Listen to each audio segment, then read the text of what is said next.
Cuéntenme el tema de subieron las clases, pedí que subieran, me dijeron que habían subido todas. Sí, subieron la de cirrosis. O sea, hay cuatro en total. Las dos primeras que fueron la de esófago y úlceras, y después está la de hemorragia digestiva y bueno, la que había que ver para hoy.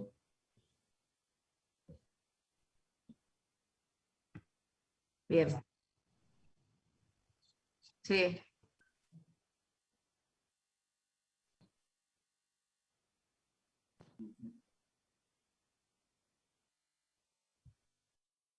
Hola,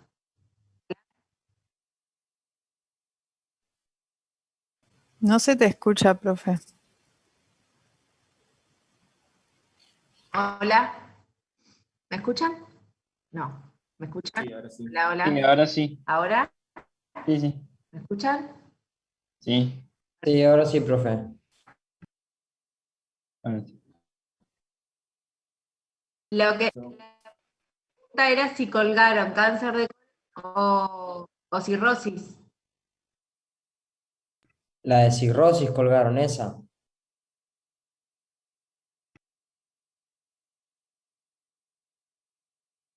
Comentaba si pudieron ver el seminario de cirrosis y de cáncer de colon. De cirrosis sí, cáncer de colon, no subieron nada salvo un power.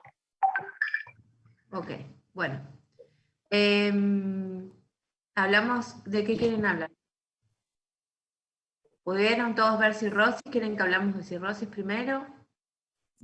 Profe, antes de pasar a cirrosis, yo tengo una pregunta de hemorragia digestiva, si puede ser. Dale, sí, dale. En cuanto a la frecuencia, ¿es más frecuente entonces tener hemorragia digestiva baja que alta? Sí. Y otra pregunta era respecto a la diferencia entre enterorragia y hematoquexia, o sea, ¿cómo definiríamos enterorragia? En realidad el término hematoquesia engloba todo tipo de pérdida de sangre que sale por el ano. ¿Sí? Eso sería hematoquesia. Engloba enterorragia, engloba proctorragia, o sea, cuando vos no podés discernir bien en si es una enterorragia o es una proctorragia, decís hematoquesia. ¿Sí? Engloba las otras. Enterorragia se la define como presencia de sangre en la materia fecal, digamos que está mezclada con las heces, a diferencia de la proctorragia, en donde la sangre es rojo rutilante y está sobre la materia fecal, o cuando se limpian, ¿sí? Esa sería la diferencia.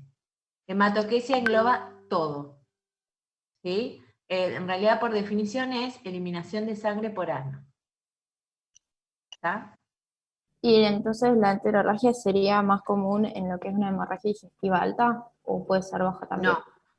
Enterorragia es hemorragia digestiva baja. Vos como de alta podés tener melena, pero es raro que tengas una enterorragia, ¿sí? La enterorragia es de colon o de intestino delgado, pero no tan alta, ¿sí? Porque ya el mismo tránsito hace que las heces se transformen en alquitranadas, en negra, y vas a ver la caca negra de la melena. No vas a ver sangre roja, como se ve en la enterorragia, ¿sí? O en la proctorragia. Si tenés enterorragia, pensamos en hemorragia digestiva baja. Bueno, gracias, profe. Bien. Lo que sí podés tener es melena en una hemorragia digestiva baja. Y esto se va a dar en patologías del colon derecho en pacientes con tránsito lento, ¿sí? Que te da tiempo a digerir y hacer la melena. ¿Estamos? Bien. Bueno, si quieren empezamos a hablar de cirrosis o hablamos algo de cáncer de colon y después lo escuchan, como ustedes quieran. Arranquemos con cirrosis. De cáncer de colon es un tema que suelo tomar siempre en los exámenes, creo que ya lo hablamos, ¿sí? Por lo cual quiero que lo sepan bien, ¿sí? Básicamente lo que tienen que saber del cáncer de colon y lo que más me importa es el screening. ¿A quién vamos a estudiar? Eh, ¿Cuándo? ¿A qué edad? ¿Y con qué? ¿Sí? Como ustedes saben, el cáncer de colon aparece en los pacientes mayores de 50 años generalmente, y lo dividimos en cáncer de colon izquierdo o cáncer de colon derecho, porque básicamente cambia la sintomatología. ¿Sí? Bien. Como factores de riesgo para el cáncer de colon vamos a tener antecedentes familiares de cáncer de colon, antecedentes familiares de enfermedades inflamatorias intestinales, de antecedentes de intestinales familiares no. Antecedentes familiares de poliposis adenomatosa familiar, del síndrome de Lynch, ¿sí? De las genéticas, digamos. Y antecedentes personales de pólipos colónicos, ¿sí? Son todos factores de riesgo para desarrollar un cáncer de colon. Después tenemos lo higiénico-dietético, que ustedes saben muy bien, la dieta baja en frutas y verduras, ricas en carnes rojas, como siempre aparece el tabaco y el alcohol, ¿sí? Todo como factores de riesgo para el cáncer de colon.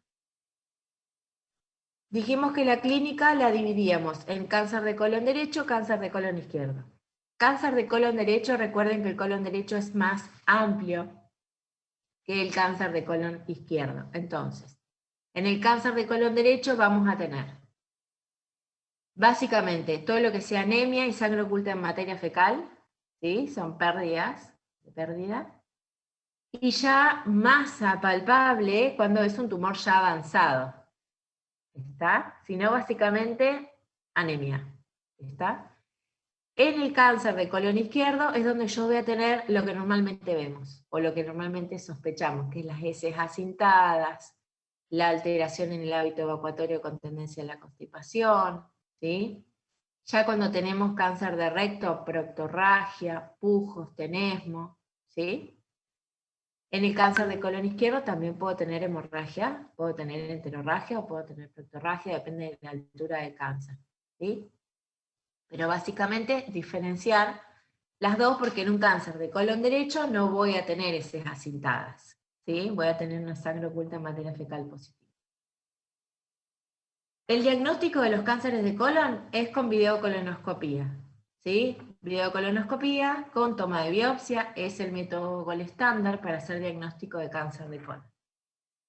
¿Puedo hacer colon por enema? Sí, pero me va a faltar la biopsia, ¿sí? ¿Puedo hacer colon virtual, colonoscopia virtual? Sí, pero después necesito tomar la biopsia, ¿sí? Recuerden que siempre para diagnosticar los tumores necesitamos, a excepción del hepatocarcinoma, necesitamos anatomía patológica, ¿sí?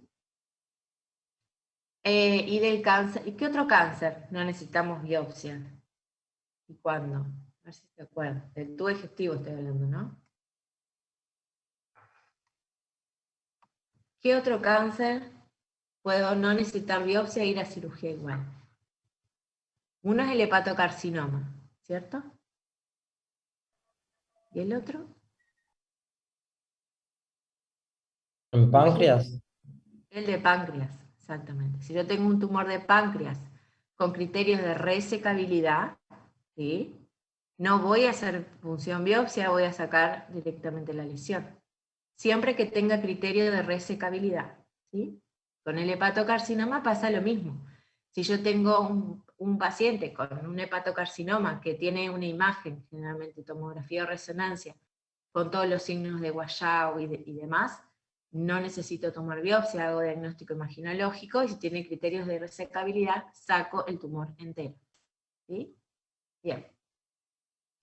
Volvamos al cáncer de colon. Dijimos diagnóstico colonoscopía, podemos hacer otra imagen, pero siempre vamos a necesitar la biopsia. Bien. Marcador tumoral, el CEA. Recuerden que el CEA sirve para pronóstico y sirve para seguimiento, pero no sirve para diagnóstico. ¿Sí? No sirve para diagnóstico.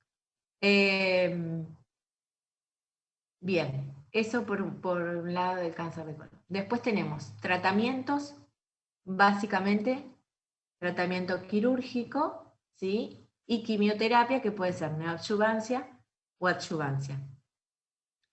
Recuerden que hay una estadificación del tumor distinto si es un cáncer de colon o si es un cáncer de recto. ¿Sí? Recuerden que el cáncer de colon es un cáncer, digamos, que da metástasis a hígado, es la metástasis más frecuente, la estadificación la hacemos con tomografía, ¿sí? Tomografía de tórax y abdomen, en realidad tórax, abdomen y pelvis pedimos siempre, y las metástasis van a ir a hígado. En cambio, el cáncer de recto, y sobre todo el recto medio e inferior, porque el recto superior se comporta exactamente igual que el cáncer de colon, por la irrigación que tienen, ¿sí? El cáncer de recto va a ser metástasis ¿dónde? Normalmente. En pulmón. En pulmón. ¿Sí? Acordate que el recto superior se comporta igual que colon y va a dar metástasis a hígado. ¿Sí? En cambio, el recto medio inferior van por su irrigación, ¿se acuerdan de las ilíacas y demás? Va directamente con las metástasis a pulmón. ¿Sí? Y también, a diferencia del cáncer de colon, el cáncer de recto tiene una preferencia por hacer invasión locorregional, ¿sí? Por lo cual, la estadificación no la vamos a hacer con tomografía, la vamos a hacer con resonancia, porque la resonancia evalúa mejor lo que es el mesorrecto, que es un parámetro que utilizamos para evaluar la invasión local del cáncer de recto, y es muy importante para el cirujano porque una no invasión del mesorrecto habla de mejor pronóstico y menor recidiva local que cuando hay invasión del mesorrecto. ¿Sí? ¿Se entiende? Bien, esas son las diferencias del cáncer de colon al cáncer de recto. Y otra de las diferencias es que el cáncer de colon yo le voy a hacer quimioterapia y al cáncer de recto le voy a hacer radioterapia. ¿Sí? Neoadyuvante o adyuvante. Eso después se decide según el paciente, según la localización, según la invasión. Siempre la decisión es multidisciplinaria para decidir qué hacemos, qué no hacemos antes, hacemos después. No es lo mismo tener un cáncer de recto, por ejemplo, a 2 centímetros del ano, a tener un cáncer de recto a los 6 centímetros, 7 centímetros. La conducta es totalmente diferente, ¿sí? El 6-7 centímetros me da margen quirúrgico que no lo tengo con el de 2 centímetros, ¿se entiende? Entonces eso ya es una decisión, después tomamos entre todos para ver cuál es la mejor terapéutica para el paciente. Pero básicamente ustedes tienen que saber que el cáncer de recto responde a la radioterapia, y muchas veces hacemos radioterapia neoadyuvante, o sea, antes de la cirugía, para lograr estos márgenes quirúrgicos de los que estaba hablando antes, cuando son tumores muy bajos. ¿Sí? Bien, ¿alguna pregunta hasta acá? ¿Se le puede hacer los dos? Sí. ¿Puede ser que se le haga rayo y quimio también? Se puede hacer rayos quimio, generalmente hacen rayos solo. Depende de las características del tumor, y recuerden que ahora la oncología cambió mucho, ahora hay tratamientos inmunológicos que se suman a los tratamientos quimioterápicos, que los tratamientos inmunológicos o biológicos son dirigidos a algún blanco especial en la cadena inflamatoria o en la cadena oncológica, que modifica, ¿sí? Y bueno, depende de la histología de los marcadores que tenga el tumor en particular. ¿Sí? Hay tumores que tienen marcadores y hay otros que no, por eso ahora básicamente el estudio genético de cada tumor es muy importante, ¿sí? Por esto de la terapia inmunológica. Pero en el cáncer de recto básicamente es radioterapia, ¿sí? El cáncer de colon, quimioterapia. Después se verá qué plan, si es un plan, digamos, habitual, o se le puede incorporar otro tipo de terapia, como puede ser una terapia biológica. ¿Sí? Bien, ¿alguna duda hasta acá? Sí, yo quería repasar un poco lo del screening para ver si es como nos dijeron en cirugía. A nosotros en cirugía nos habían dicho que dependía del riesgo que tenía el paciente. Entonces, si el paciente tenía alto riesgo, lo que le hacías era la colonoscopía directamente, diciendo un paciente de alto riesgo, un paciente con antecedente familiar de primer grado de pólipo o cáncer colorectal, donde se comienza a partir de los 40 años, una paciente con adenomatosis Sí. crónica familiar o síndrome de Lynch. En esos arrancás directamente con colonoscopía. Y el resto de la población haces en mayores de 50 y 55 años la detección de sangre oculta de materia fecal antes de indicar la colonoscopía. La poliposis y el Lynch se hacían antes, ¿sí?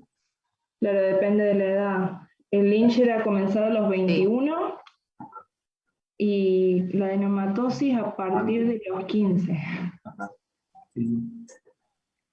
Exacto. Ahora yo les voy a ver si les voy a mostrar un cuadrito. Déjenme buscarlo. Sí, había un Sí, cuadrito en ustedes, el todo Power. lo que vos me El estás Power contando, no subieron la está. clase nomás. ¿Cómo? Que subieron el Power, pero no subieron la clase. Y en el Power había un cuadrito de vigilancia. Sí,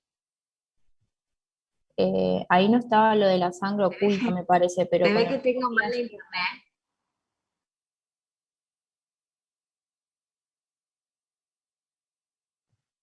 Tengo mala internet y los escucho como chupados. Ugh. Ahí va, ¿me ven? Sí, sí, profe, vamos bien.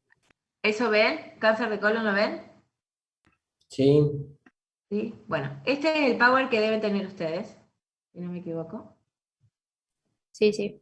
El cuadrito, que es el que tienen que saber, ¿sí? Este que está acá.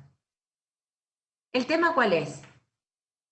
Que, digamos, hay que hacer lo que vos dijiste, todo lo que vos dijiste está perfecto. El tema es que hay que hacer una disquisición en lo que es screening de cáncer de colon a lo que es prevención de cáncer de colon. En el screening de cáncer de colon, y como método, lo habrán estudiado en salud pública, como método de screening que cumple todos los requisitos de ser accesible, barato, sangre oculta, ¿sí? La sangre oculta de materia fecal es la que cumple los criterios para ser un método de screening, ¿sí? Entonces, si uno habla de screening, podemos hacer sangre oculta en materia fecal a todos los pacientes mayores de 50 años o aquellos pacientes que tengan antecedentes en la familia a partir de los 40 años o 10 años antes del caso índice, ¿sí? En forma anual. Y si esa sangre oculta en materia fecal es positiva, ahí pasamos a la colonoscopía, ¿sí? Pero si yo quiero hacer prevención del cáncer de colon, debo hacer directamente la colonoscopia. ¿Y por qué esto de prevención y la diferencia? Porque recuerden que la causa más frecuente de cáncer de colon, o en realidad la lesión neoplásica más frecuente, es el adenoma, ¿sí? Es el pólipo. Y este pólipo no va a sangrar, ¿sí? Entonces, de detectarlo con colonoscopía, ¿se entiende? ¿Escucharon o no escucharon nada? Ahora estabas vos chupado. Y se entrecortó, pero más o menos armamos lo que dijo con las partes que se escuchó. Voy de vuelta. Estoy yo chupada, escuchá. Prevención, colonoscopía cada 5. No hay con qué darle. ¿Sí? Prevención, detecto la lesión polipoide, el adenoma lo saco y hago prevención de cáncer de colon. Screening de cáncer de colon, sangre oculta en materia fecal, anual. Esto es muy importante, pues me dicen cada 3, cada 2. Sangre oculta en materia fecal, anual, todos los años, ¿sí? Aquellos pacientes que quiero hacer screening. Lo que yo quiero que entiendan, y que sepan en realidad, es la diferencia en lo que es un test de screening, las características, porque después puede venir el de salud pública y decirles, bueno, pero la colonoscopía no tiene los criterios necesarios para hacer un método de screening, y va a tener razón, ¿sí? Entonces, el que cumple los criterios para hacer un método de screening es la sangre oculta en materia fecal. ¿Cuál es el tema? hacemos screening de cáncer de colon, pero no estamos haciendo prevención. ¿Por qué? Porque los pólipos no sangran, entonces nunca los voy a detectar con la sangre oculta en materia fecal. ¿Estamos? ¿Se entendió? Sí, Hola. Sí, profe, se te entendió. sí, profe. Hola. Sí, sí, la escuchamos. Hola. Sí, ¿Me escucharon? ahora No. sí. Sí, sí, Sí, sí. sí. Ahora sí.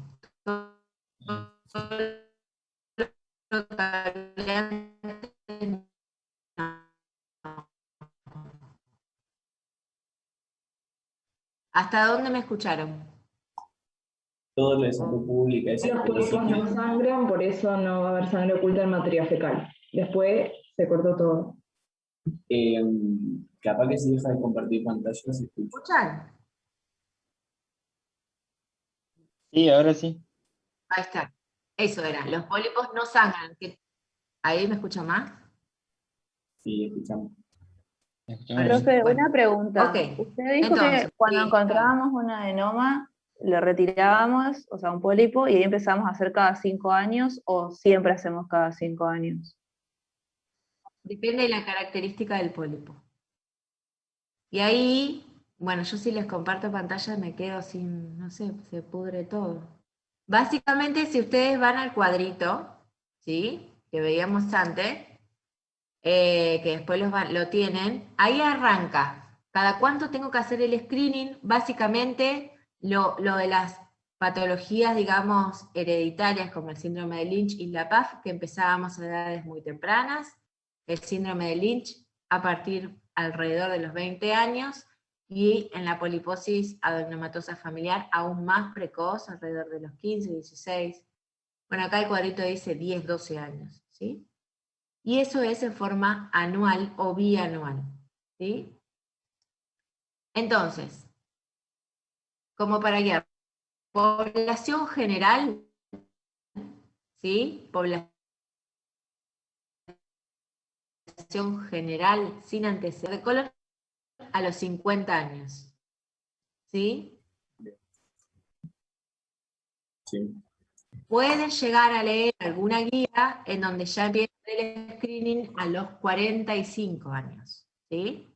Pero no está consensuado todavía en forma mundial, todavía sigue el 50 como límite, ¿sí? Entonces, población general, screening de cáncer de colon a partir de los 50 años, con sangre oculta en materia fecal de forma anual o colonoscopía, ¿sí? Cada 5 años. Tenemos otros métodos que pueden ser la rectosigmoidoscopía o la colonoscopía virtual, ¿sí? Que también la podemos utilizar para screening de cáncer de colon. El problema ¿cuál es? Que la rectosigmoidoscopía me quedo sin ver todo el colon derecho, por lo cual la verdad que no es un buen método para screening de cáncer de colon, ¿sí? En el caso de la colonoscopía virtual es muy operador dependiente el que ve la imagen, ¿sí? Y tiene la desventaja de que no puedo tomar biopsia o resecar pólipos, ¿sí? Pero también se podría usar, y en el caso de que se encuentre alguna lesión, pasar a la colonoscopía con resección del pólipo, ¿sí? Sí. Perdón. Y si tengo antecedentes familiares de primer grado, ¿se hace a partir de los 35 o los 40 o 10 años antes de la Ahí edad a la que le vamos. fue Si vos diagnosticado? tenés un familiar de primer grado con cáncer de colon, y ese paciente lo tuvo a su cáncer después de los 50, empezar el screening en su familiar a partir de los 40, ¿sí? Bien. No, si el caso índice, o sea, el familiar tuvo el cáncer antes de los 50 años, vos vas a empezar 10 años antes de la presentación de ese paciente. ¿Entiendes? Sí, sí. Bien. Pregunta, si el paciente, si el familiar lo tuvo después de los 60, ¿tiene riesgo igual o no? Sí, tiene riesgo igual, y ¿Sí? empieza a los 40 años el screening en su familiar de primer grado. No, pero si yo, mi papá, por ejemplo, lo hubiera tenido a los 70 años de cáncer de colon. ¿Yo tengo más riesgo? ¿Debo Sí. hacerlo antes o no? Sí, a los 40. Ok. Ah, profe, me parece que en el cuadro decía los 50. más de 60. Sí, pero en la práctica no lo hacemos. En la práctica familiar de primer grado, después de los 50, empieza los... ¿Y antes de los 50? ¿En lo de los 10 años? 10 años antes. Ah, En realidad, después de los 60 es porque se considera, vieron que hay cánceres que aparecen en la adultez, por ejemplo, decir, bueno, tuvo un cáncer de colon a los 80 años, bueno, lo tuvo grande, pero en realidad el riesgo se ve igual y lamentablemente actualmente vemos muchos cánceres de colon en pacientes muy jóvenes y muy agresivos, ¿sí? A diferencia de lo que veíamos antes. Entonces eso de si tiene más de 60 años, empezamos en los 50, no, empezamos en los 40 igual, ¿sí? Para mayor tranquilidad, uno empieza más temprano en la edad. Por eso te digo que las guías actualmente ya quieren bajar el 50 años a 45. Incluso en la práctica médica, muchos de nosotros, soy una de ellas, bajamos el screening a los 45 años. profe, y en el caso de enfermedad inflamatoria intestinal, que decía que se realizaba a los 15 años, ¿es 15 años de evolución de la enfermedad? Es 8 años de la evolución de la enfermedad si es una pancolitis, y 10 años de evolución de la enfermedad si es una colitis izquierda. Y esto se considera, de evolución de enfermedad, se considera desde el comienzo de los síntomas y no desde el diagnóstico, porque recuerden que la enfermedad inflamatoria intestinal tiene un retraso en el diagnóstico, que muchas veces son 2, 3, 5 años de retraso. Entonces se considera desde que comienzan los síntomas. ¿Estamos? Gracias, profe. 8 años Y en desde el la caso- pancolitis y lo otro 8 que... 8 años de pancolitis o 10 años de colitis izquierda. Buenísimo, gracias. En el caso de las rectitis, Ujú. en el caso de la rectitis se lo considera población general, ¿sí? Una rectitis que está en remisión, lo puedo hacer cada 5 años, no es necesario hacerlo cada 1 o 2 años como se hace cuando tienen pancolitis o Profe, colitis. pero eso es una enfermedad inflamatoria intestinal, pues tiene una poliposis y Solamente. esos, las poliposis adenomatosis y esos son 21 años de edad. No, a ver, lo que yo estoy hablando ahora es enfermedad inflamatoria intestinal. Claro. Lo que está consensuado es la colitis ulcerosa. El Crohn mucho no se sabe. El Crohn de colon se lo toma igual que una colitis ulcerosa. Entonces, enfermedad inflamatoria intestinal, a los 8 años de una pancolitis o a los 10 años de una colitis izquierda, yo voy a empezar con el screening de cáncer de colon en forma anual. Ok. En el caso de que el paciente tenga una rectitis, no es necesario que lo haga el screening en forma anual, sino que lo voy a hacer cada 5 años como en la población general. ¿Sí? En el caso de la poliposis adenomatosa familiar y el síndrome de Lynch, los dos son anual o bianual. El síndrome de Lynch voy a empezar alrededor de los 20 años. El síndrome de la poliposis adenomatosa familiar es en la preadolescencia, tipo 12 años, entre los 12 y los 10, 12, algunas guías dicen 15 años, ¿sí? En forma anual o bianual también.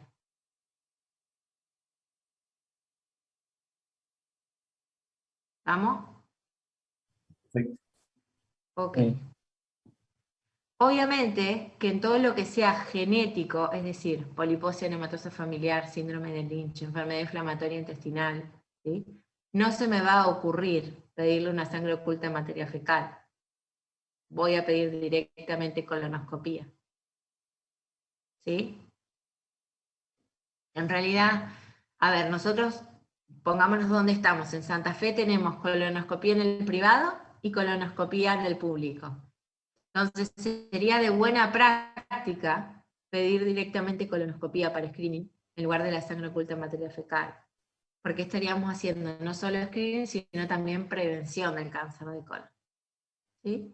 El tema es que en esas enfermedades ya estás haciendo prevención porque ya sabes que probablemente evolucione, entonces no es como un riesgo normal. Sí, ahí en la enfermedad inflamatoria intestinal y en las genéticas, no se te ocurra pedir una sangre oculta, porque no te va a decir nada. Tenés que pedir directamente la colonoscopia y ver qué pasa. ¿Sí? Recuerden que el síndrome de Lynch y la enfermedad inflamatoria intestinal son las enfermedades en donde no hay una lesión polipoidea previa al cáncer, ¿sí?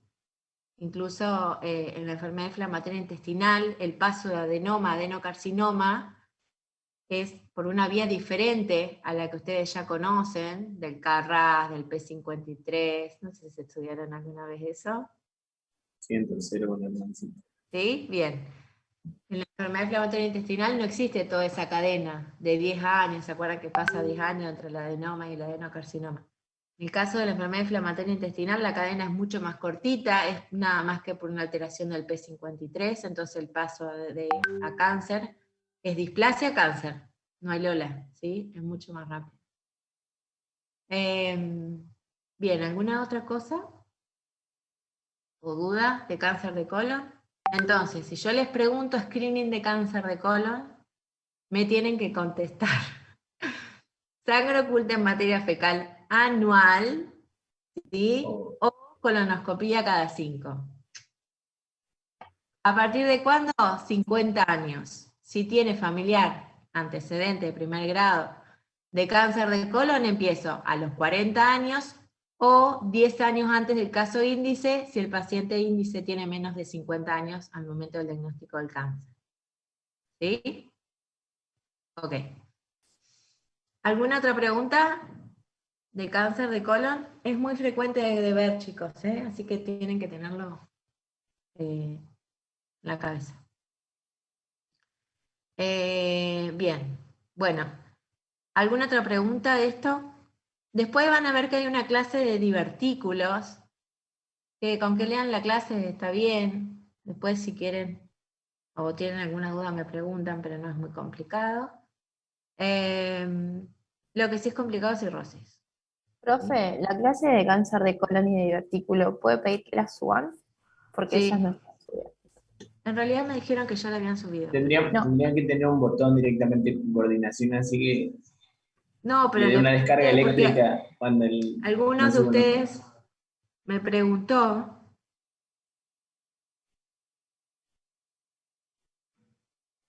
Alguien me preguntó y yo volví a reiterar y la chica que nos coordina a nosotros esta rotación me dijo que ya habían subido todos. Pero bueno, lo voy a volver a reclamar. Una de las profes nuestra nos dijo que estaban subidos, pero nosotros no estábamos habilitados para verlos, pero no sé si será este el caso. Sí, yo no sé porque a lo mejor van habilitando por semanas. Y en realidad nosotros tenemos una clase más. No es la esta. No, porque alargaron una semana más. ¿Cómo? Alargaron también una semana más el examen, así que... Ah, va a haber otra semana más entonces. Creo que sí. Ok, bueno, no importa. Yo les pido igual, no se preocupen. Igual divertículo es lo mismo que estudiar en cirugía, no hay diferencia. ¿Sí? Este miércoles tenemos en la clase, ¿no? No tenemos horarios, profe. No dieron nada todavía y nos dijeron que tenemos algo presencial, entonces no sabemos qué va a pasar ahí. ¿Va a ser presencial? No. Tenemos un taller presencial que es de simulación, pero el resto de las clases serían con la modalidad virtual. El problema es que no nos dieron ni horario ni tema de las clases virtuales que vamos a tener. Bueno, voy a preguntar. No sabemos nada. Normalmente los miércoles a las 2 de la tarde, una era todo este quilombo, dábamos en forma presencial el Ateneo Radiológico daba yo y alteración del hepatograma. El doctor Fleischer daba endoscopía, pero lo hicimos presencial en la rotación pasada de casualidad, pero después ya pasamos de vuelta a la virtualidad. Bueno, pregunto. Claro, encima de este miércoles, nosotros como es un taller, calculamos que 1 hora, todas las rotaciones, no sé, que van a tener horarios diferentes, calculo yo. O sea, las Bueno, comisiones. el nuestro se puede hacer en forma virtual en cualquier momento, ¿no? Bueno, igual averiguo. A mí por la fecha me parece que tocaría este miércoles. Sí, tocaría este miércoles. Que, por ejemplo, a las 12 está Dermato, a las 2 estoy yo y creo que después a las 4 hay otra cosa. Claro, pero por ejemplo, la comisión 5 a las 2 creo que a las 2 tenemos el taller de simulación. 2:30. Por eso, profe, necesitamos los horarios de las clases porque como que se nos van a superponer las cosas. Y No, vamos mi a estar amor, en la a ver, mi clase es a las 2 de la tarde, pero el tema es que si les metieron simulaciones porque van a sacar lo nuestro. Claro, es lo que no entendemos porque hay comisiones con diferentes horarios. Entonces nosotros tenemos 2:30, pero hay una que tiene las 2, hay otra que tiene las 3. No, pero Entonces, aparte estos seminarios que se daban son para todas las comisiones de la rotación. sí, por eso no entendemos qué pasó. Tendremos noticias. Esperemos Bueno, enterarnos. pregunto y les comento, no tengo ni idea. No tengo ni idea, porque que cambiaron, no sé. Capaz que tenga que ver con esto de que prolongaron una semana más. Profe, yo tengo una duda. Sí, ¿Vamos a tener clases de hepatitis? ¿Seminario o algo? en realidad el seminario es de alteración del hepatograma. Clases previstas de hepatitis no tengo no tengo previsto dar, pero si nos alargan una semana la podemos dar, ¿sí? No hay problema. ¿Qué hepatitis querés dar? ¿Las virales, la autoinmune? No sé, porque me habían dicho que entraba, digamos, y se tomaba. Y Sí, se no, toma.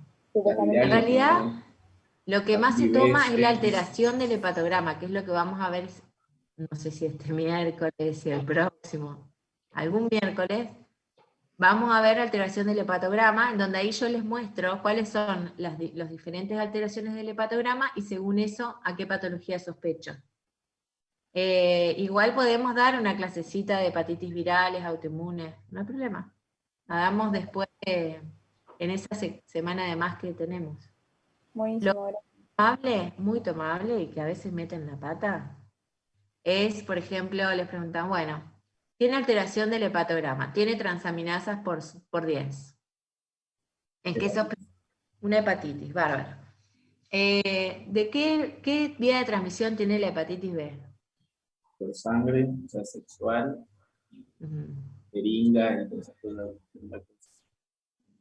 O sea, es parenteral, Endovenosa, claro, está, parenteral, sexual. vertical, Ujú. ¿sí? Sí. Vertical, canal del parto. ¿Ah? Hepatitis A, ¿No era por agua con Fecal oral. fecal oral, ¿está? Esas cosas preguntamos. ¿La hepatitis A pasa a la cronicidad? No. No. No. No. Todas esas cosas preguntamos. Nadie te va a preguntar cuántos días demora en replicarse el virus B. Eso no te lo va a preguntar nadie. Pero sí las cosas básicas, vía de transmisión, cuál pasa a la cronicidad, cuál es aguda, cuál es crónica, cuál puede ser fulminante, ¿sí? ¿Uno esperaría tener un virus C fulminante, por ejemplo? No, es crónica. No, la A es No, fulminante. es crónica, ¿sí? Pero todo eso lo podemos ver después de cirrosis, no hay ningún problema. No hay ningún problema. ¿Quieren que empecemos con cirrosis? Hagamos cirrosis y la clase que viene continuamos con cirrosis y vemos algo de hepatitis, ¿quieren? Así les doy tiempo para que puedan leerlo y ponerse a tono. Vamos a hablar de cirrosis, vamos a hacer así, para no aburrirlos mucho. Vamos a hacer cirrosis compensada, que es un paciente totalmente distinto a la cirrosis descompensada, y de la cirrosis descompensada vamos a ver síndrome ascítico edematoso y PB. Y dejamos para la clase que viene hemorragia digestiva, encefalopatía, síndrome hepatorenal y hepatitis. ¿Les parece? Para no Bueno, abollar, dale. no dejar la cabeza así. Bueno, cirrosis. Vamos a recordar cuáles son las causas de cirrosis. Alcohólica, Las hepatitis crónicas, sobre todo B y C, la hepatitis autoinmunitaria, la esteatosis no alcohólica. Claro. ¿Qué patologías pueden llevar a la cirrosis alcohólica? Creo que se cortó. Ajá. Nombramos como 80, no sé qué. ¿La esteatosis alcohólica puede llevar a la cirrosis? Profe, La esteatosis alcohólica. Sí, Sí, Hola. sí puede. sí. Muy bien. Ahí está. Puede todo. Bien, ¿qué más? No Entonces, sé si escuchó, pero alcohol, virus dijimos las hepatotropos. hepatitis virales, B y C, la autoinmunitaria y las esteatohepatitis no alcohólicas. Después estaban las cirrosis biliares. ¿Volvió?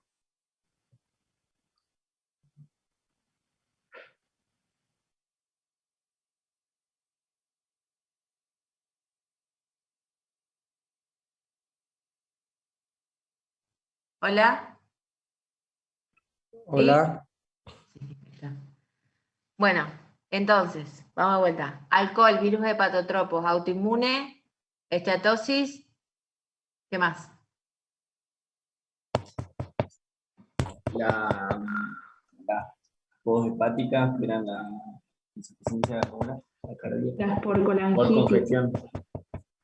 Ven ahí, ¿eh? esclerosante, cirrosis biliar primaria. Esclerosante, cirrosis biliar primaria, que ya no se llama cirrosis biliar primaria.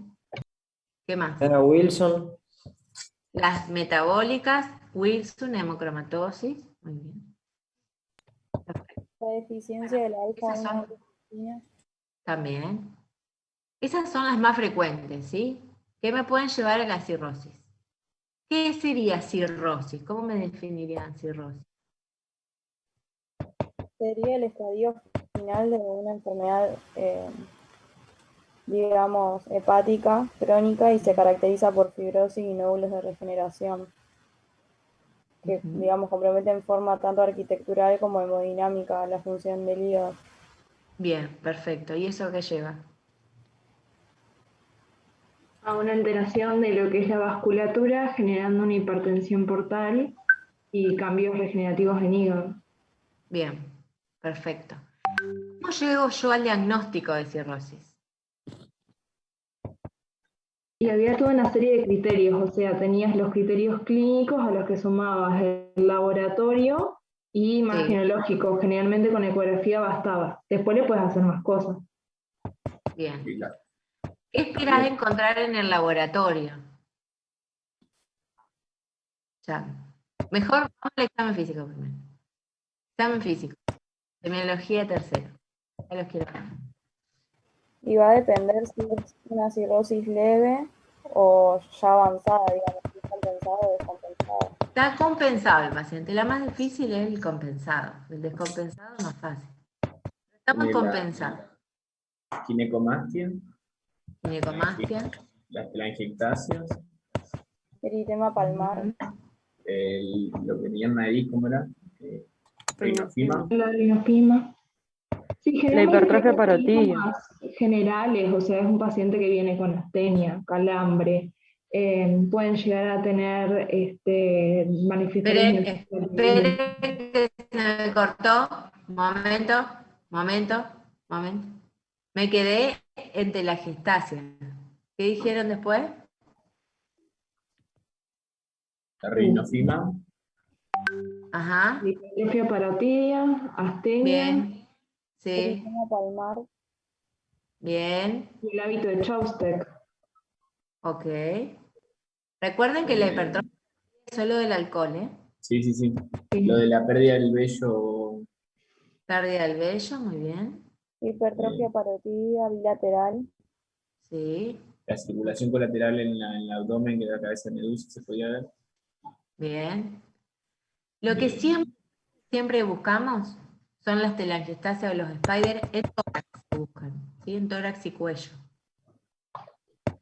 La hipertrofia parotídea la vemos siempre. Recuerden que es un signo de alcohol, ¿sí? No las voy a ver en una cirrosis por virus hepatotropo. ¿Está? También Perfecto. la Eso es el examen físico. ictericia, o sea, Al laboratorio que vamos a buscar.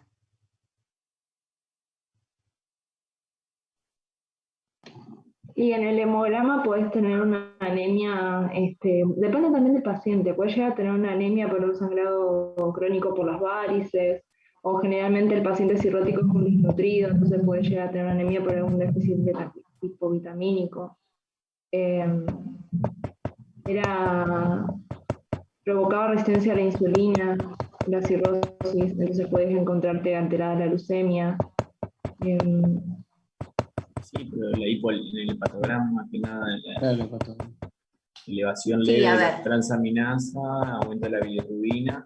Ahí tengo una duda yo porque decía de la directa, y para mí es como una mixta o más indirecta, porque no conjuga el paciente, no es que no tiene una colestasis, entonces un post hepático, eso es lo que me dio duda. Que en el libro decía directa. Sí, digamos. El tema es así, tenemos que diferenciar un paciente cirrótico compensado del descompensado. Compensado, yo puedo tener un hepatograma totalmente normal y no tener ninguna alteración, ¿sí? Puedo tener un laboratorio normal, entero normal, ¿sí? Sí, los pacientes cirróticos pueden tener una pancitopenia, que se llama, ¿sí? La pueden tener, sí, no es parámetro ni es un requisito para hacer diagnóstico, ¿sí? Pero puedo encontrar una pancitopenia, puedo encontrar anemia, que puede ser megaloblástica, ¿sí? En el caso de que sea por hipovitaminosis, o una anemia ferropénica en el caso de que el paciente tenga pérdidas, ¿sí? ¿Me siguen hasta ahí? Bien. Puedo tener leucopenia, puedo tener plaquetas bajas. Ya cuando tengo una alteración del hepatograma, uno ya empieza a pensar en un paciente descompensado. ¿Sí? Bien, la alteración de la bilirrubina de la que hablabas generalmente es directa.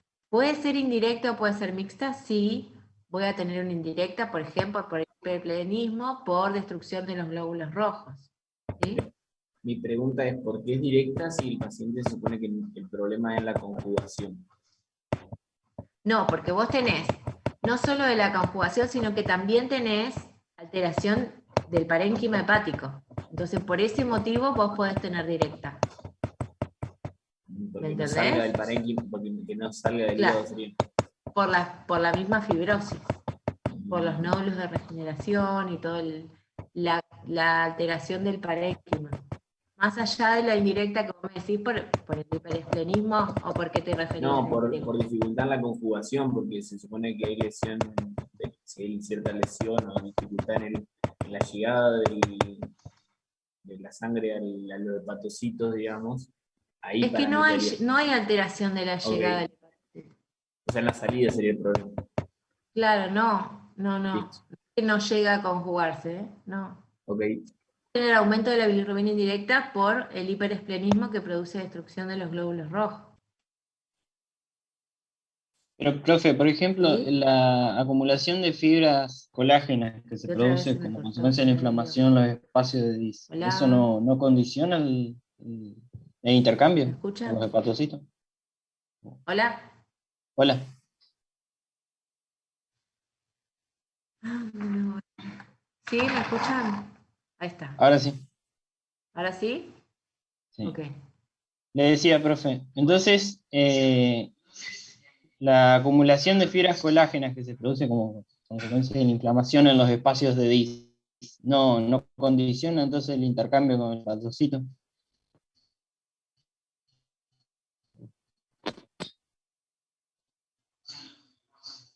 Ujú.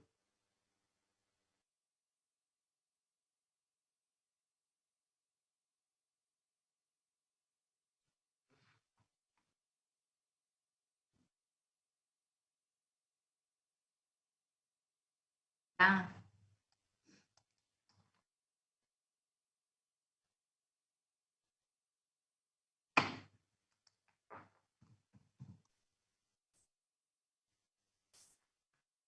Se ve que se le apagó el micrófono, profe. Si quieres, siga con la clase, si no le interrumpimos.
¿Me escuchan ahora? Sí, se escucha profe, bien, ahora profe. sí. Ok. Le saqué todas las tablas a mis hijos para ver si tengo más wifi yo. Bueno, ¿dónde estábamos? Me olvidé. Laboratorio de la cirrosis compensada, entonces dijimos que podía ser un laboratorio normal, o podía encontrar hipoalbuminemia o pancitopenia, ¿sí? O, qué sé yo, baja de plaquetas aisladas y tener leucos normales, si no es necesario tener sí o sí la pancitopenia. Después, ¿qué vamos a hacer con un paciente que está compensado? ¿Cuáles son los...? Profe, perdón, pero Nico hizo una pregunta que estuvo buena. Preguntó, viste que en el espacio, corregime Nico si la digo mal, que en teoría la fibrosis hace que no se produzca el intercambio entre el espacio de Dice y el hepatocito. Entonces, ¿cómo podría llegar la bilirrubina? Claro. O sea, hay una acumulación de fibras colágenas en el espacio de Dis que, bueno, eso comprime lo que es la tríada portal y bueno, y entonces ahí es lo que produce la hipertensión portal y tampoco produciría un déficit de intercambio con el hepatocito, porque, Sí, por pero ejemplo, no si es, eso pasase, sí, ajá, no es total. claro, entonces pasa y ahí se conjuga. Perfecto. Claro, no es total. Ya si fuera al horno, ya entró en insuficiencia hepática. ¿Sí? Sí. ¿Y cuáles O son sea, las sería una células? complicación. ¿Cómo? ¿Qué se transforman en fibrosis? Las de hito, las células estrelladas o de hito. Perfecto. ¿Y antes qué función cumplen? Normal. Son como una especie de macrófagos, pero son activados por la lesión hepática crónica y se vuelven como fibroblastos, ¿no? No, los Sí, pero macrófagos son la de Kufner. claro. Ah, es verdad. Acumulan lípidos y proteínas, vitaminas. Claro, lípidos y vitaminas, muy bien. Y cuando hay lesión, se transforman en tipo fibroblasto. Los macrófagos del hígado son las células de Kupffer. Perfecto. Bien, entonces, decíamos, en un paciente que tiene cirrosis, tiene un hígado con fibrosis, y necesitamos biopsiarlo para ver el grado de fibrosis que tiene. No. No.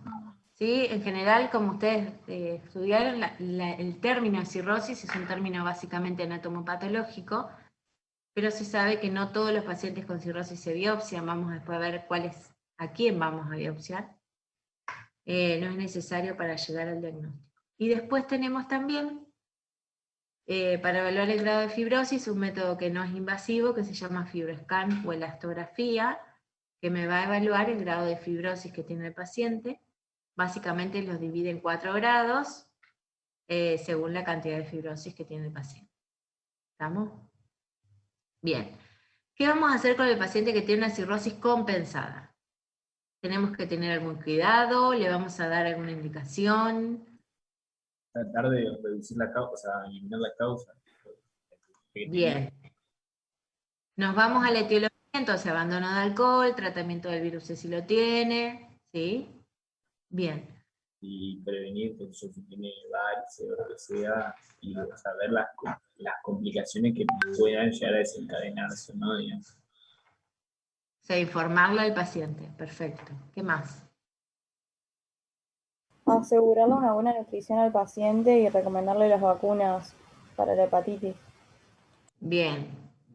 Hepatitis y todas, antigripal, neumococo. Recuerden que es un paciente que podemos considerarlo inmunodeprimido, ¿sí? Bien, ¿qué más? Si hay anemia, por ejemplo, corregir la anemia. Corregir la anemia, bien, ¿qué más? Si tiene varices, ir siguiéndolas. O sea que le tengo que poner endoscopía. Bien, y si tiene varices, ¿cómo seguimos? Y depende, o sea, si no hay varices, hacías endoscopía cada 2-3 años, si eran chicas cada 1-2 años, y después no me acuerdo si hay otro Y más. si tenían riesgo de sangrado, le podía hacer la prevención primaria, digamos. ¿Y cómo se hace la prevención primaria? Con beta-bloqueantes, si el paciente los toleraba, y si no, con las bandas elásticas que hablamos otra vez. Bien, perfecto. Ok, entonces, ¿y qué le falta algo más? Dijimos, la dieta.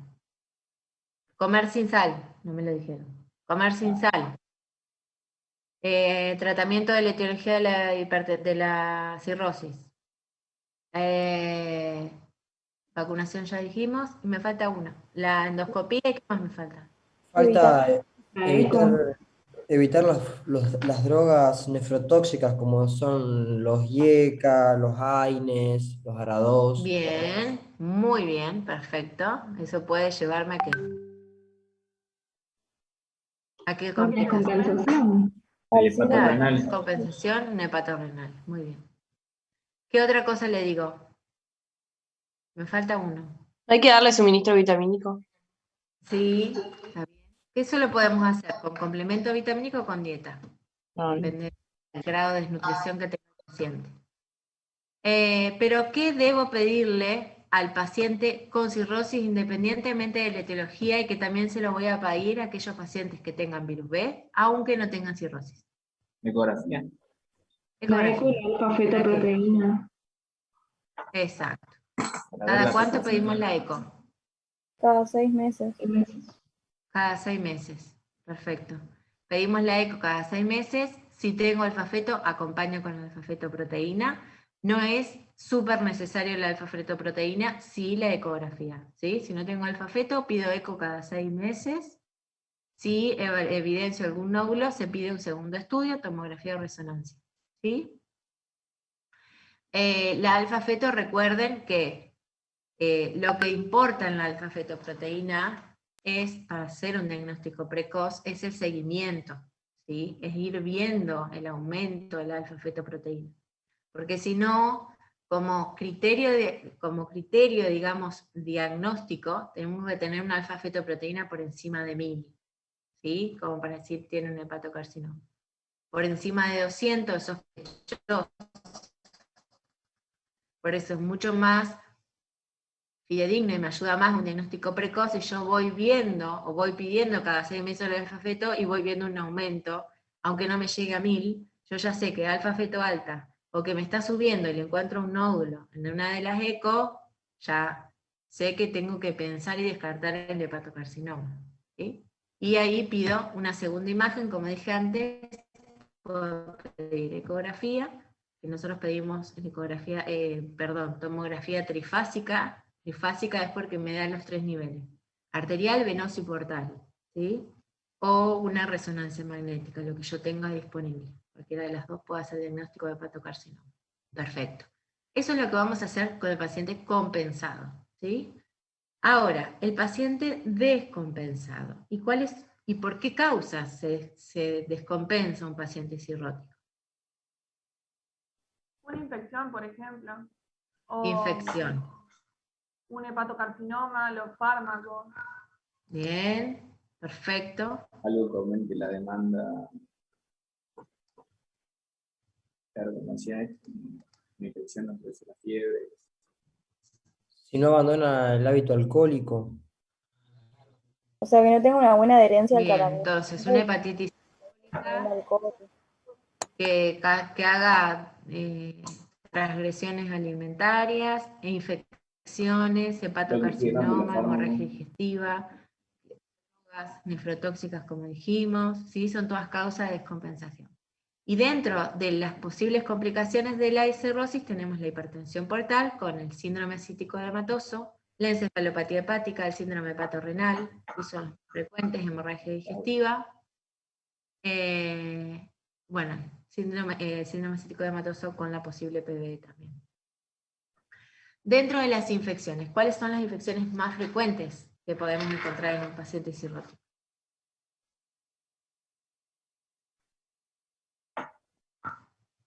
La translocación bacteriana.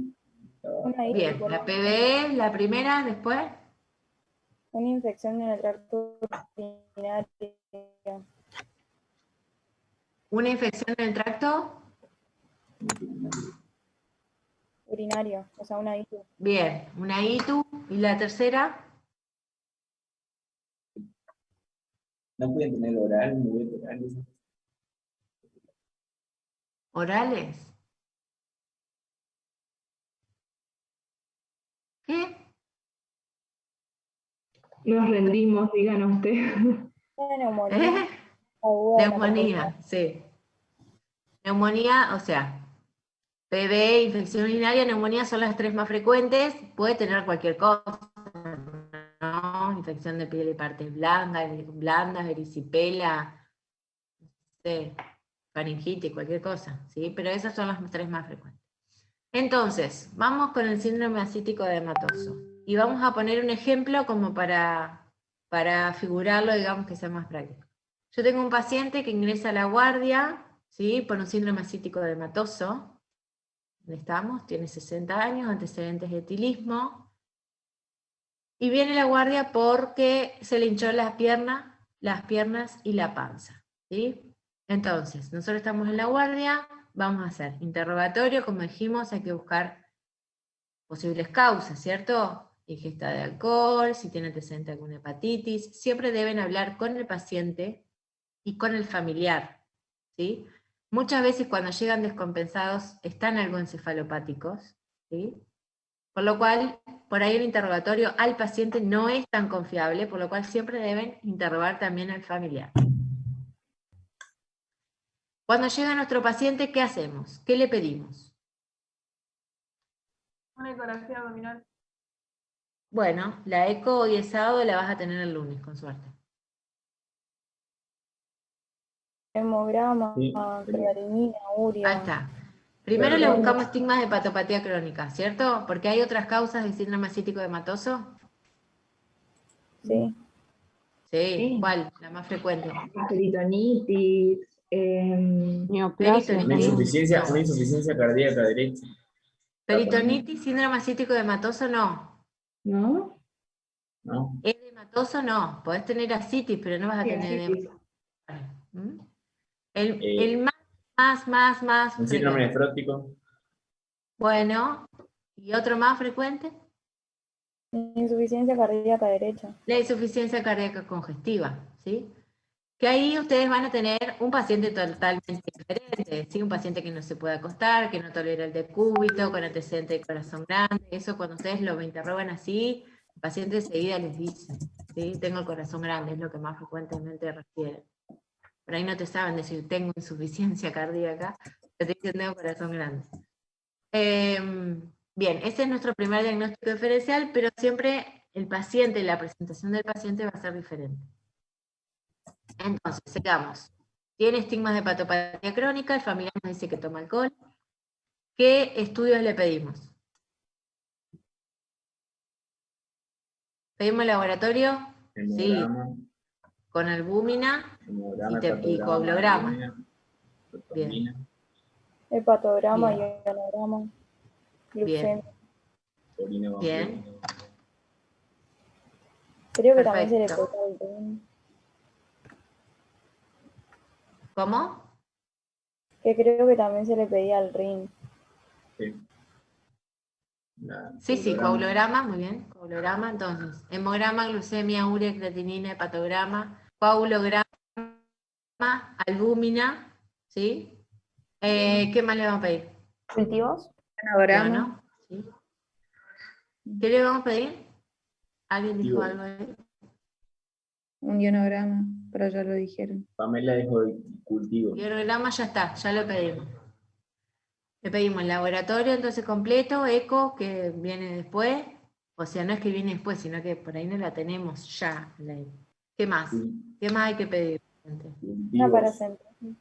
Cultivos. Dijimos que la causa más frecuente de compensación de la cirrosis es sí, dijo bien, son las infecciones. Entonces, hemocultivos por 2, urocultivo, placa de tórax. ¿Sí? Más allá de la explotación que vamos a hacer del paciente. Perfecto. Bien, ¿qué más hacemos al paciente? Una paracentesis, que va a ser Una diagnóstico. paracentesis. Perfecto. Paracentesis diagnóstica. ¿Cómo la hacemos? ¿Qué le pedimos? citológico, o sea, recuento celular, el citológico, se veía el cultivo y tenía glucosa, creo que se llama ahí. Neutrófilos. Sí. Entonces, 3 cosas. Citológico, cultivo y físico-químico. ¿Sí? Dentro del físico-químico lo que voy a decir, glucosa, pero lo que más a mí me va a importar, El color. ¿qué es? Para sacar La albúmina. la albúmina, exacto. ¿Y qué más me importa? Plasma, albúmina. Plasma, albúmina, plasma y... Ese. ¿Cómo se llama ese índice? Índice de gasa. Índice de gasa. Sacando el índice de gasa, yo me voy a poder orientar si el líquido acítico es por hipertensión portal o por otra causa. Ahora lo vamos a ver. Entonces, en el líquido vamos a pedir físico-químico, cultivo y citológico. El físico-químico básicamente me va a decir la cantidad de leucocitos que tiene y la cantidad de neutrófilos para ver que no tenga PB. Recuerden que a ustedes en el líquido le van a informar la cantidad de leucocitos totales y en porcentaje les van a informar la cantidad de neutrófilos. ¿Está? Entonces, tengan en cuenta esto porque a veces dicen, bueno, tiene 1000 leucocitos con un 10% de neutrófilos. ¿Tiene PB? No, no tiene PB. ¿Sí? No llega. Tiene que tener más de 250 polimorfonucleares. Eso por un lado. Por el otro lado, podemos con la albúmina sacar el índice de gasa. Y vamos a tener hipertensión portal con un índice de gasa mayor a 1.1. ¿Sí? Hay otra patología que es la más frecuente que hablábamos recién, que es la insuficiencia cardíaca, que también me da un índice mayor a 1.1. Entonces, ¿cómo puedo hacer yo diagnóstico diferencial sin ver el paciente? Porque viendo el paciente es fácil, ¿sí? Lo que hablábamos antes, la insuficiencia cardíaca va a tener un paciente sentado, agitado, ¿sí? Y en el caso de la cirrosis voy a buscar los estigmas de hepatopatía crónica, el paciente es diferente. Pero si yo no tengo el paciente, la otra cosa que puedo hacer para diferenciar entre una hipertensión portal y una insuficiencia cardíaca, que los dos dan un índice de masa corporal, un índice de gasa mayor a 1.1, es las proteínas totales en el líquido. En la insuficiencia cardíaca van a estar normales o aumentados, y en la cirrosis van a estar, en la hipertensión portal, perdón, van a estar disminuidos. ¿Sí? Síndrome nefrótico, o por ejemplo una carcinomatosis peritoneal, me van a dar un gasa menor a 1.1, y la forma de diferenciar una de la otra es lo mismo, proteínas. En el caso de la carcinomatosis peritoneal van a estar normales o aumentadas en el líquido, y en el caso del síndrome nefrótico las proteínas van a estar disminuidas. ¿Se entendió? Sí, se entendió. Bien. Eso respecto del líquido. ¿Qué hacemos? Supongamos que nuestro paciente no tiene PB. ¿Sí? Supongamos que no tiene. ¿Cuál es el tratamiento que vamos a hacer? Primero se interna. ¿Sí? Y le hacemos las recomendaciones que ya le habíamos hecho antes, digamos, con la abstinencia de alcohol, evitar los nefrotóxicos, la dieta, hay que controlar el peso. Bien, le controlamos el peso. ¿Qué más hacemos? En realidad, Creo que como que era de acuerdo a la cantidad de líquido que tenía el paciente también el tratamiento. Bueno, en realidad nuestro paciente tiene y edema de miembros inferiores. Y hay que darle diuréticos. Bien, ¿qué diurético? Lactona. Espironolactona, muy bien. ¿Cada cuánto? ¿O qué dosis mejor? No, cada cuánto. 400 miligramos día de espironolactona tengo. 400 días, no, ese es el máximo, pero empezamos con menos. Con 100, 200 miligramos por día. Claro, empezamos con 100, ¿sí?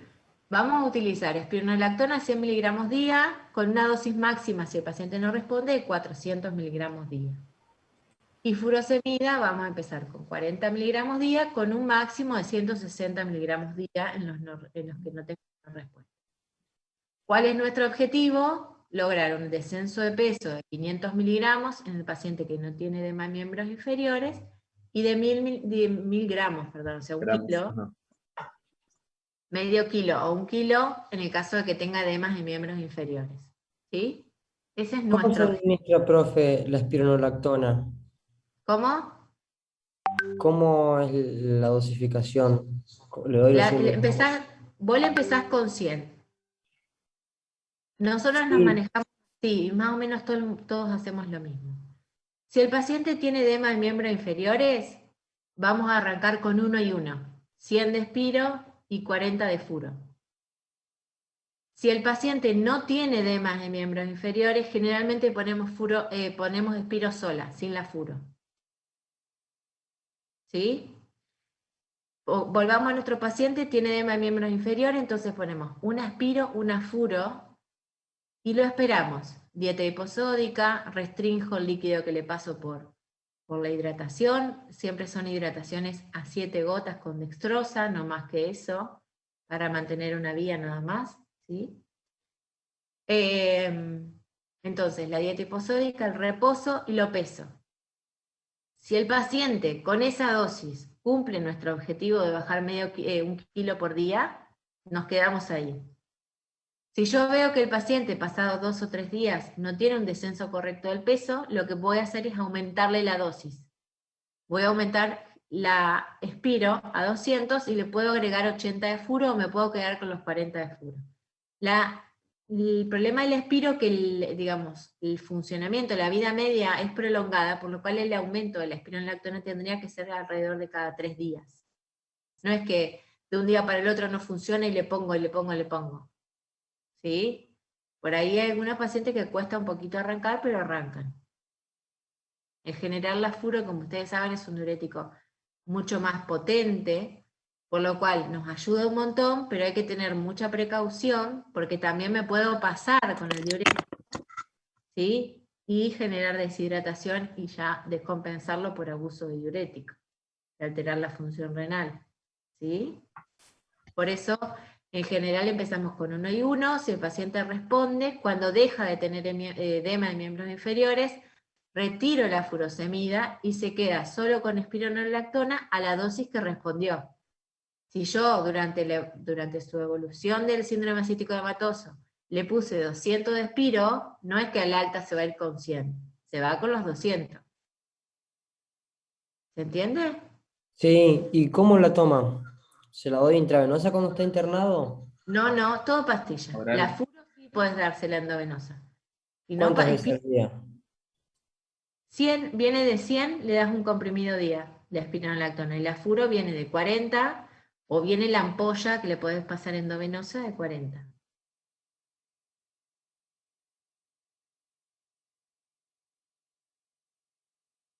¿Estamos? Profe, pero estos pacientes siempre se internan, digamos, ante su primer episodio, o sea, vos lo internás Sí. para ver cómo evoluciona. El tema es, depende cuánto vos lo conocés al paciente. Si es un paciente de primera vez que hace un síndrome ascítico hematoso y vos no sabés qué le está pasando, nada, o cuál es su causa de descompensación, los internás y le pedís todo. Distinto a un paciente que, por ejemplo, vos ya sabés que ya hizo una descompensación previa, que es un paciente que vos lo conocés, que ya lo estudiaste, que tiene las ecografías al día. Por ahí ese paciente vos lo que podés hacer es, si viene con mucho líquido, hacer una paracentesis diagnóstica solamente para descartar PBE, ¿sí? Laboratorio para descartar que no esté en falla renal y le pones los diuréticos. ¿Sí? Si es un paciente que vos ya conocés. Si es un paciente que vos no conocés de primera vez, tenés que hacerle todo el estudio, porque no sabés que lo está descompensando. ¿Se entiende? Sí, profe. Nosotros tenemos pacientes, por ejemplo, que sabemos que o siguen tomando alcohol, o tienen una citis que no es tan respondedora a los diuréticos y tenemos que hacerles paracentesis. Esos pacientes no los internamos cada vez que vienen con líquido. ¿Sí? Que ahora vamos a ver a quién le vamos a hacer paracentesis. Las paracentesis diagnósticas se las hacemos a todo paciente con síndrome ascítico hematoso. ¿Sí? Siempre que un paciente viene con síndrome ascítico hematoso hay que descartar PBE. Ahora vamos a ver que la PBE generalmente es asintomática. ¿Sí? ¿Puede cursar con dolor abdominal? Sí, generalmente es una molestia o puede ser asintomática. ¿Está? Bueno, entonces, diuréticos, dosis máxima de diuréticos, 400 de espironolactona, 160 de furosemida, y si con esto no responde, decimos que el paciente es refractario al tratamiento diurético. Y el próximo, entonces, el tratamiento que tenemos para hacer son paracentesis evacuadoras. ¿Sí? Paracentesis evacuadora tenemos de dos tipos, o vamos a hacer en dos formas. Una va a ser en el caso de que el paciente sea refractario al tratamiento diurético y tengamos que hacer paracentesis evacuadora para drenarle el líquido. Y la otra es cuando son pacientes que vienen con una ascitis grave, severa, con mucha dificultad respiratoria. Entonces, para mejorar esa mecánica, yo puedo hacer una paracentesis evacuadora solo para mejorar la mecánica respiratoria. ¿Sí? ¿Cuánta era la cantidad máxima que se puede sacar en un día? ¿Cómo? Por paracentesis. ¿Cuánta es la cantidad máxima que podríamos sacar por paracentesis? ¿Cuánto es el máximo? Ajá. ¿Se me preguntaste? Sí. El tema es así, si vos vas a sacar una paracentesis por disconfort respiratorio, o sea, para mejorarle la mecánica, en general 5 litros.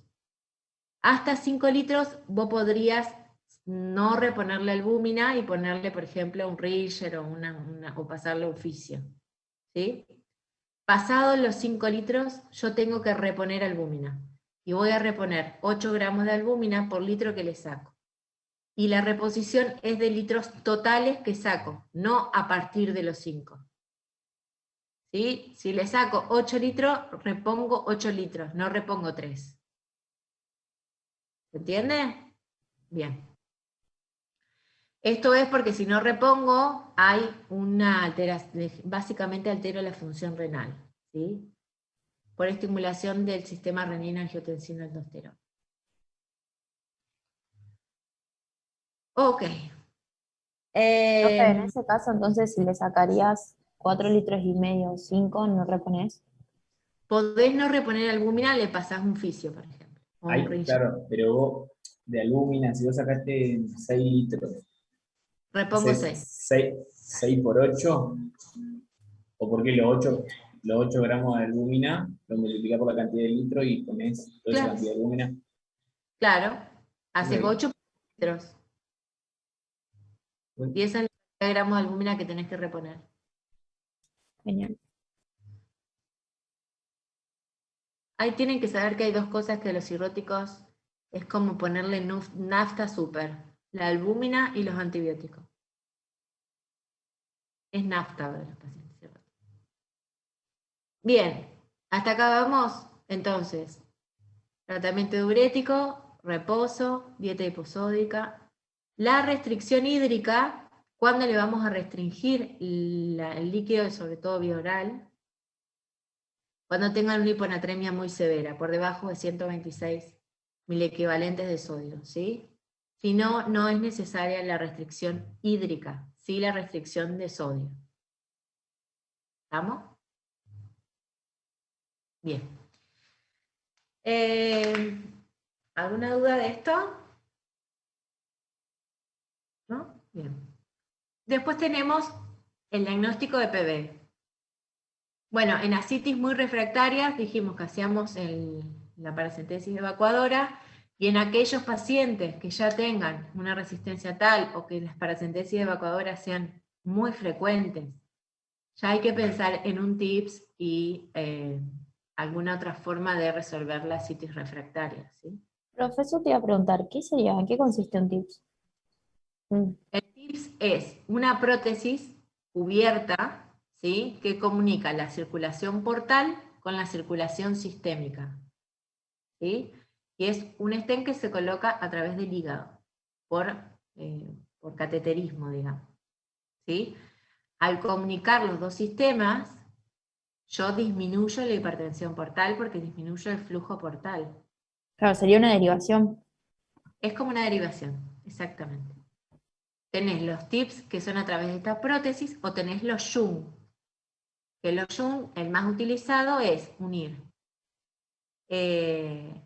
renal con esplácnica. Esplácnica vendría de la circulación portal y la renal de la circulación sistémica. De esa forma yunteás el sistema porta con el sistémico. El gran problema de esto es la encefalopatía. Vamos a ver en la clase que viene que al no tener el filtro hepático, los tóxicos pasan por estos shunt al sistema nervioso central y el paciente se pone encefalopático. ¿Sí? Profe, tenía una pregunta también, que había leído que antes de dar fármacos diuréticos, sobre todo la furo, hay que corregir el potasio, digamos, o la hipopotasemia del paciente. Si la tiene, sí. Ah, ok. El tema es también que Y acordate que vos tenés. la espironolactona es ahorradora, entonces tenés que hacer un equilibrio también entre eso, porque una es ahorradora. Por eso y la la otra espiro es- sí, pero la furo no. Sí, pero si Claro. vos usas juntas, tenés un ahorrador y uno que no. Mm. ¿Por qué vendría con el potasio bajo?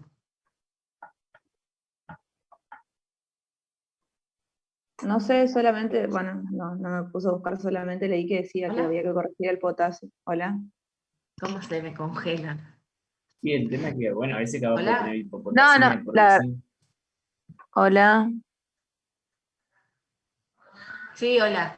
Ah, que escucho, no, que perfecto. solamente había leído eso, que había que corregir el potasio, pero No, en el caso, como empezás con los dos, con la Spiro y con la Furo, no vas a tener problema con el potasio. El problema es cuando usás Furo sola, que ahí sí podés tener una hipopotasemia, porque en la Furo eliminás potasio. Pero con la Spiro no vas a tener problema. ¿Vamos? Bien. Bueno, esto es de síndrome cítico hematoso. Y después tenemos la complicación que nos puede surgir, que es la PBE, que como decíamos antes, generalmente es asintomática o puede cursar con algo de dolor abdominal. Y el diagnóstico lo vamos a hacer con el estudio del líquido peritoneal, ¿sí? Vamos a hacer diagnóstico con más de 250 polimorfos nucleares o con cultivo positivo, ¿sí?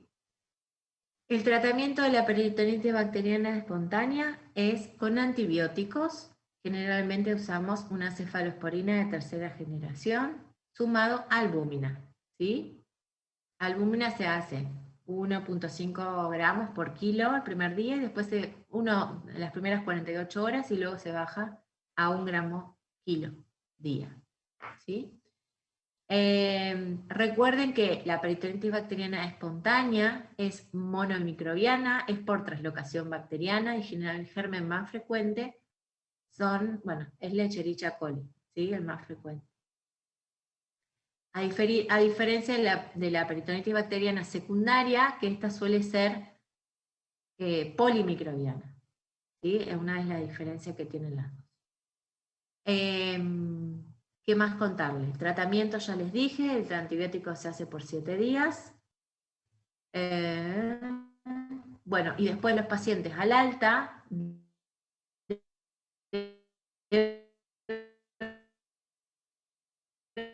deben irse con prevención de utilizamos norfloxacina, 400 miligramos día. ¿Estamos? El Profe, tiempo... tengo una duda con la albúmina. Entonces, albúmina la haces el primer día 1,5 y después agregás 1 gramo más a los 3 días, o mantenés por 3 días con 1 gramo. Haces las primeras 24, 48 horas 1.5 por kilo, y después bajás la dosis a 1 gramo kilo. Y haces generalmente 3 días más. Profe, se me cortó en la parte de la prevención del antibiótico, ¿qué dijo? Usás una quinolona. Generalmente usamos norfloxacina. 400 miligramos por tiempo indeterminado.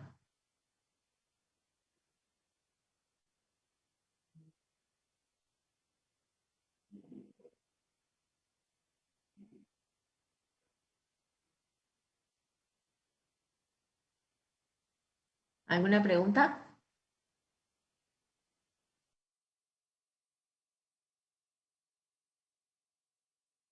¿Nada?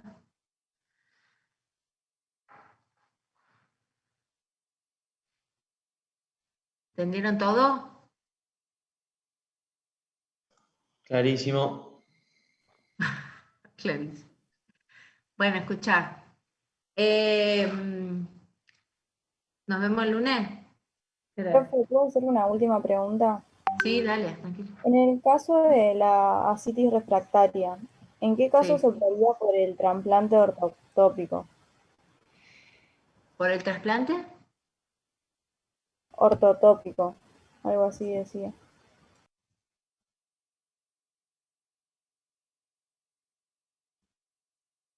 Ortotópico, ¿qué será eso? Sí, decía trasplante hepático ortotópico. De otro año, creo que es de otra. A ver qué lo busco.